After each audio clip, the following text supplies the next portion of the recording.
Hello everyone, welcome back to my channel. I'm Bill. This is a Sunday campaign update. We didn't have the normal amount of players, so we switched over and started a Call of Cthulhu adventure. The adventures out of the Nameless Horror book.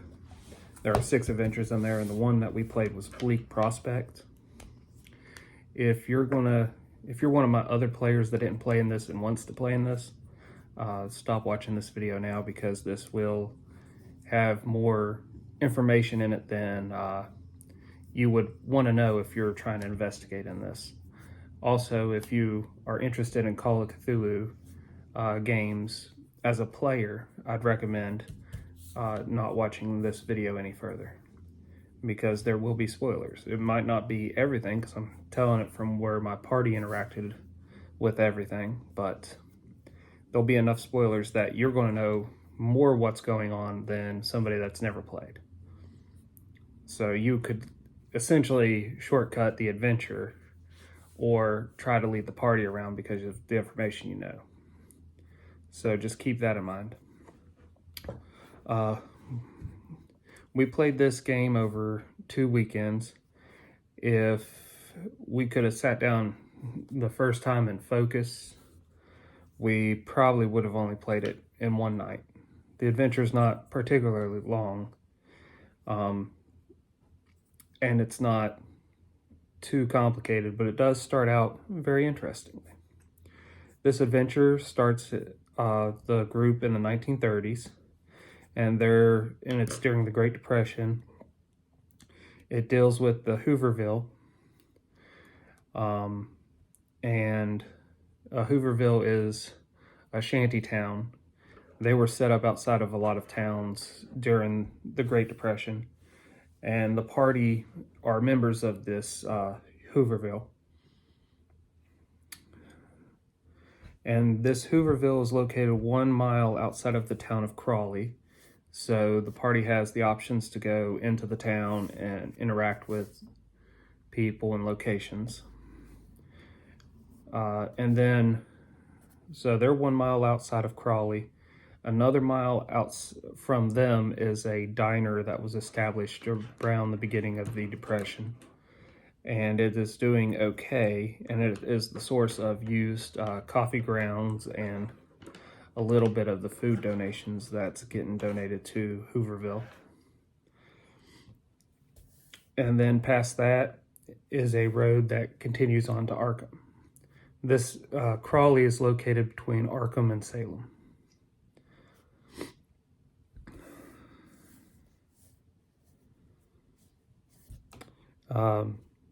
The beginning scene starts with Dr. Coombs, which is one of the playable characters, and one of my players was playing him. He's in a medical tent, or the only structure actually there that seems more solid than the tents and boxes that people are living in. And he has a patient that his skin's all crackling and turning to dust. He tries to heal or bandage him, and when he does so, more area just pretty much turns to dust. Within the hour, the patient passes, but in the meantime, he finds a worm in that big wound. He pulls the worm out with some tweezers and drops it, and the worm just disappears, like fades out.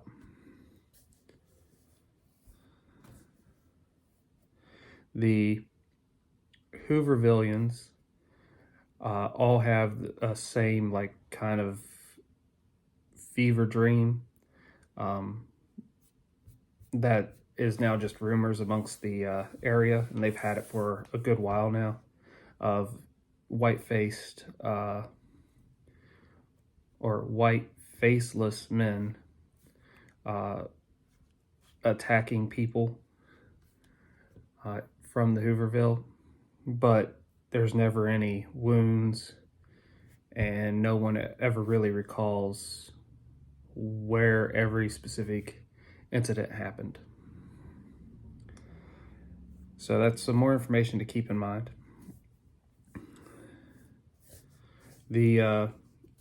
After the patient passes, the other characters interact for a little bit, and then the kids that the Hooverville have like everyone in the Hooverville treats as their own. Billy Spitzer and Esther Freyen,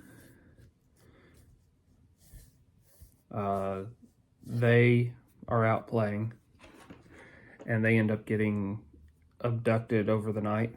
And there is a eyewitness, and the eyewitness is screaming mad, gone insane, and is babbling incoherently. They try to interview her. They get barely a little bit of information from her, some of which the white faceless men and doll monkey thing that began screaming.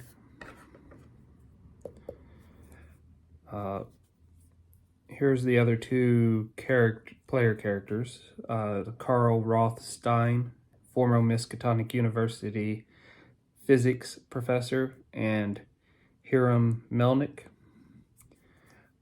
He's a former lawyer. So those two and the doc go to investigate. They find some footprints that have shoes that are definitely not something that the Hooverville people are getting access to. And that goes back towards the road. They find some tire markings, and then that merges onto the road itself. So the party then decides that they want to set up a small ambush, or at least a stakeout, that following night. And this is morning when they're investigating all this. So since it's more than 12 hours away, they decide to go to the Blue Star Diner and check. When they get there, they check what vehicles are in the parking lot to see if any of them would match the tire markings or the, well, there wasn't a description of the vehicle, so the tire markings or the width of the tires. They don't find anything that matches. They then go around the back and talk to, where's her name at?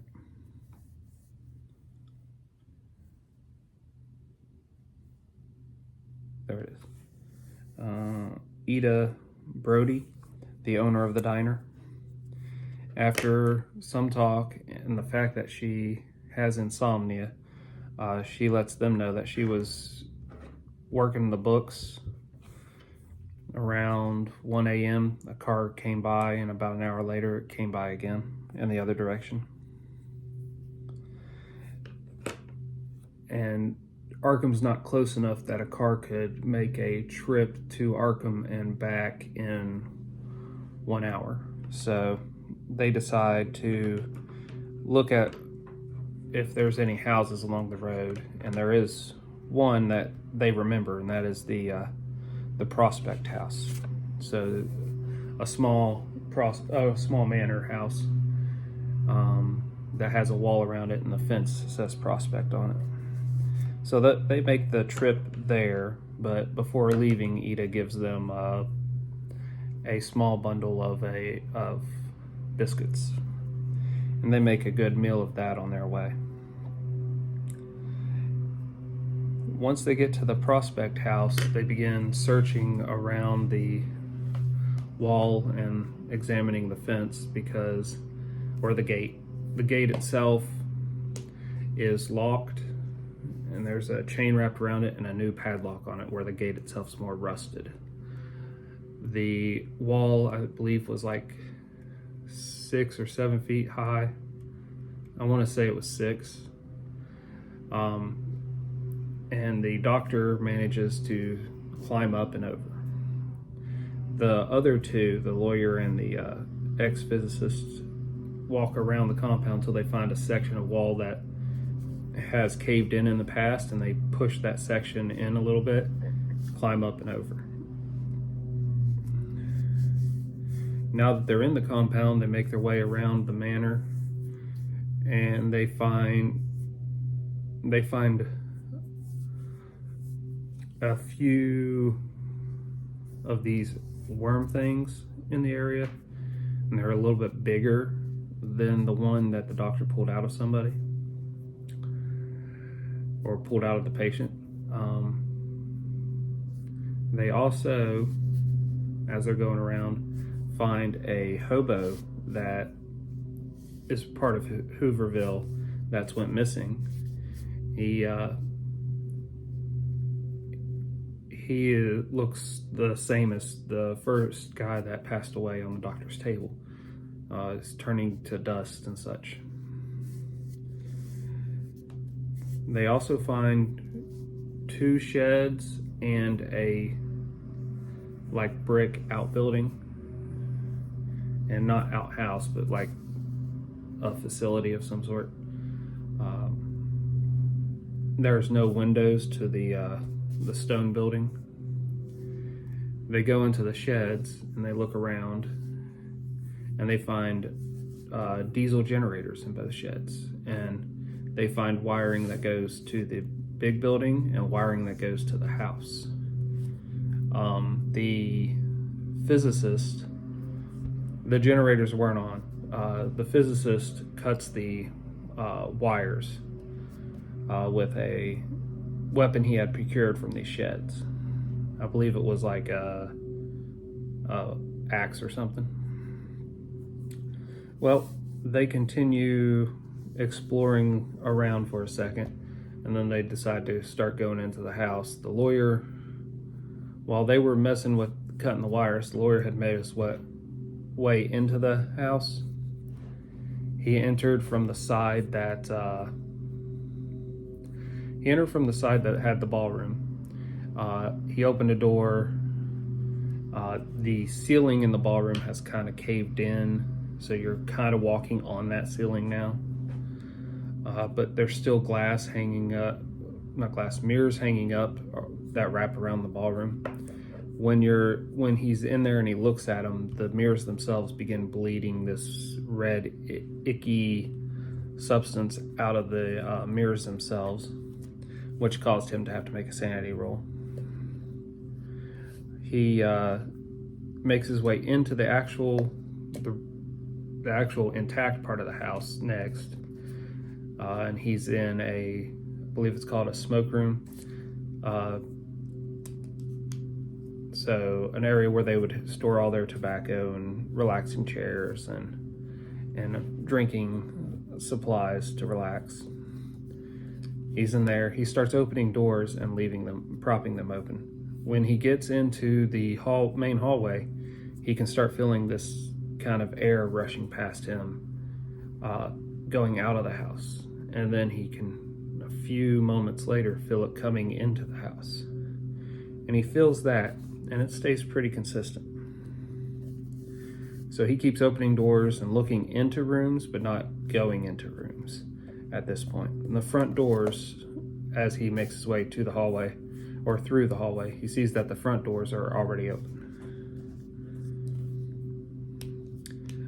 The party members that were still outside, they make their way in through the, what's that called? It's a name I'm not familiar with. I want to use that name, and then conservatory. So it's a kind of like a greenhouse built into the house. They make their way through it and enter the house.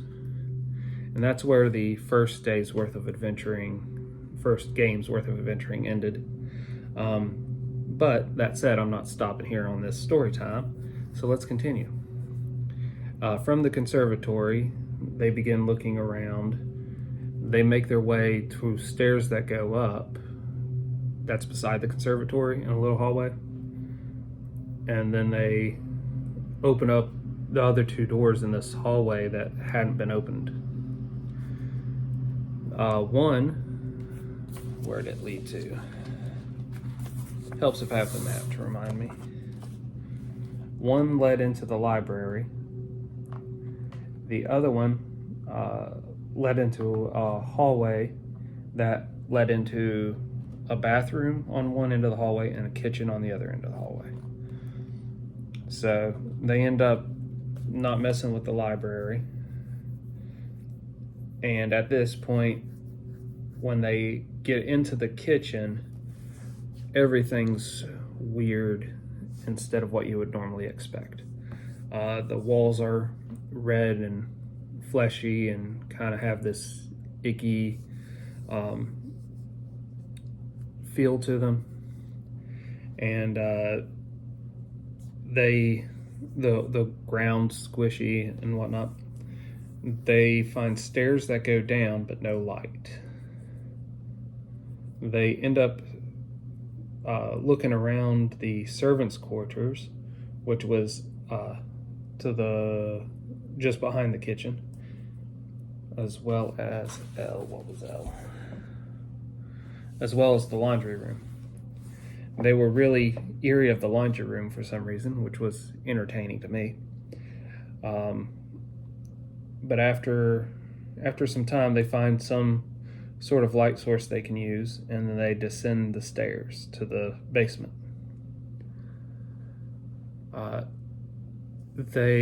The stairs themselves are covered in this black, slippery substance, and they had to make saves or fall down the stairs. They made their saves, and as they get to the bottom and light gets in on the other side of the room, they see two kind of makeshift holding cells.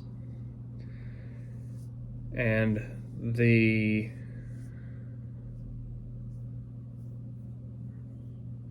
the first one on the left, its door's open, and then the one on the right, the door was still closed. And as they make their way into the basement and bringing the light and making the noises that they're making, they get the attention of the person in that cell, and that is Esther. And she's crying, and two of the party members, I think it was the lawyer and the physicist, make their way over and get her out of that makeshift cell.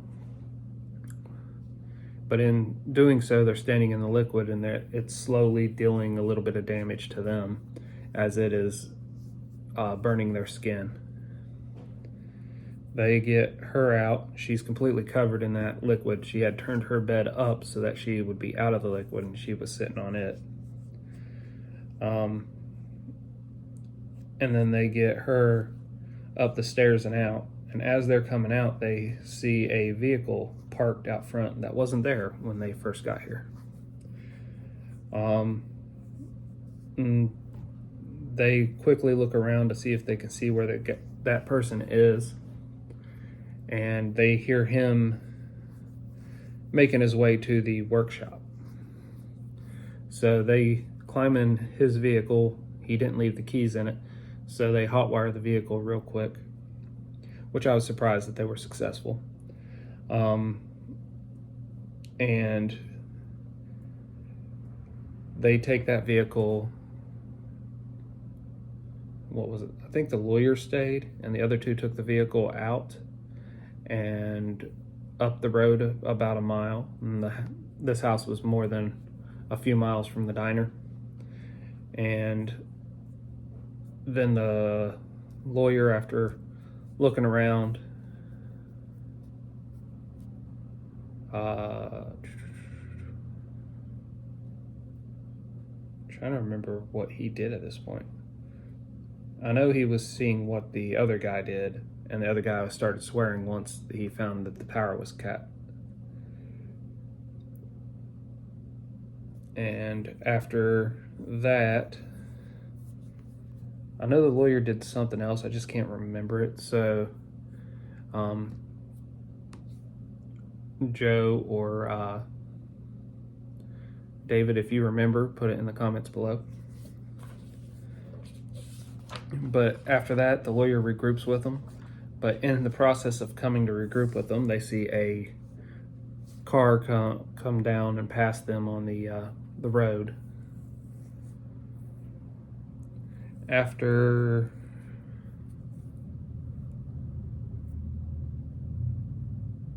a little bit of time, they make it back to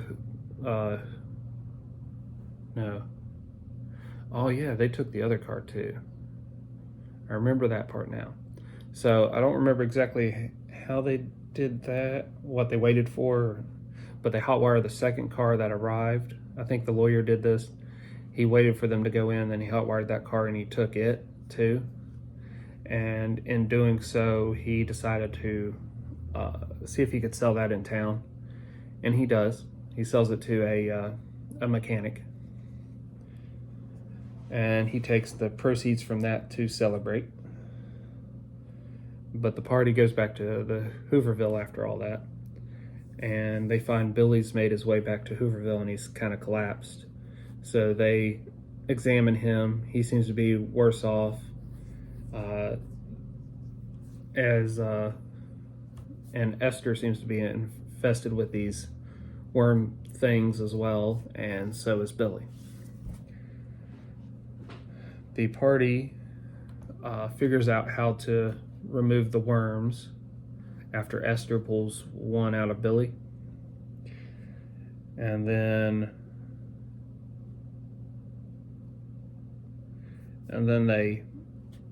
they clean up, and that evening,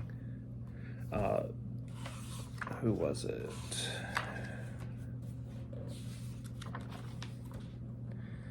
That evening, three guys come in to grab a couple of people in town, and it wasn't really to grab, but that's what it looks like to everyone else.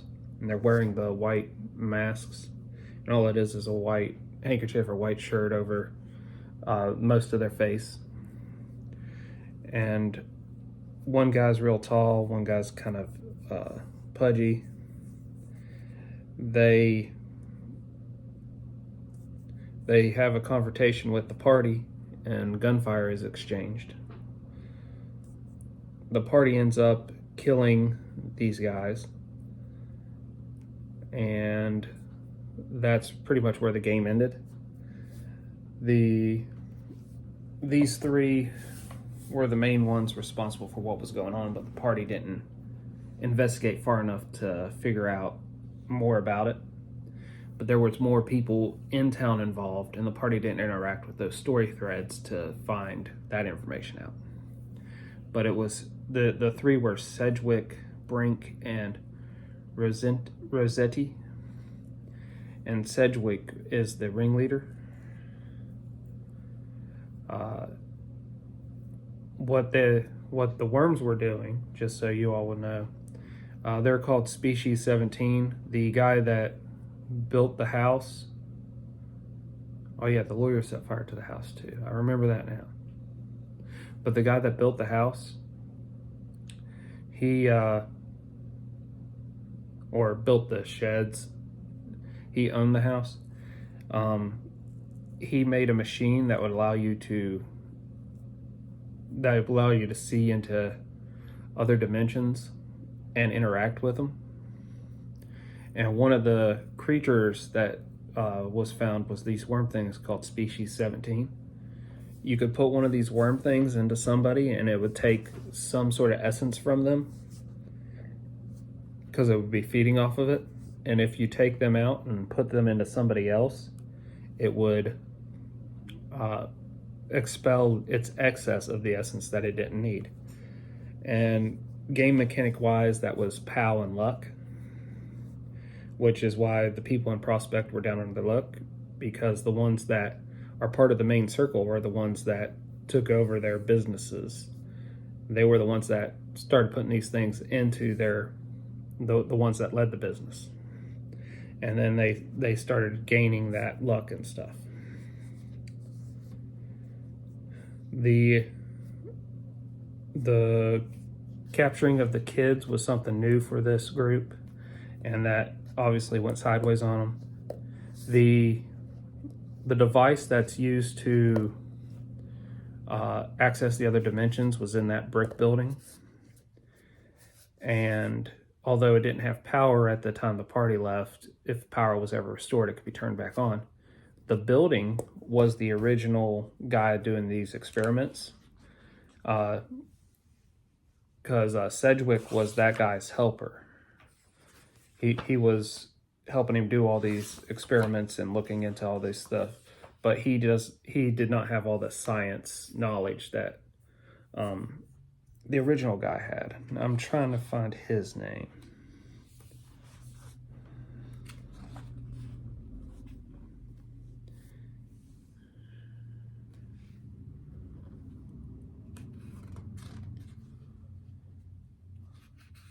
Ashton Hawks was the original guy doing these experiments, and he had a couple of those worms in him, and he left them in him for too long. When the machine was turned on, it pulled him into that dimension. And then recently he's been trying to get back ever since, so he's been missing for a good while.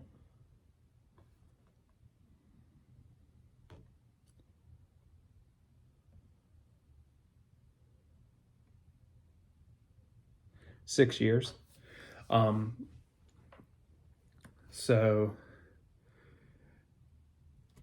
he doesn't have a body anymore as he's trying to come back over. And when they turn on the machine at the same time that they brought the kids into the compound and put them in the basement,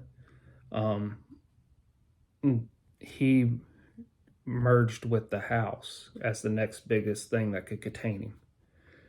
And he started transforming the house into a new body of some sort. The dining room, which they never entered, was his new stomach, and the kitchen was part of his digestive system, and then the basement had his excrements. The breathing of the air was him breathing in the air. So the hallway was acting like his lungs. And that was pretty much their exploration of Prospect. There was a lot more sanity checks than what I'm telling you from story perspective, but it was definitely entertaining to me to run it, especially since I didn't have it fully read the first time, and kind of had the first day had to kind of wing a little bit of it or stop and read a few things to keep going. I definitely recommend reading an adventure more than once before you run it, but sometimes you don't have that luxury, as per the case of this. So hope this all entertained you guys. Until we all game again.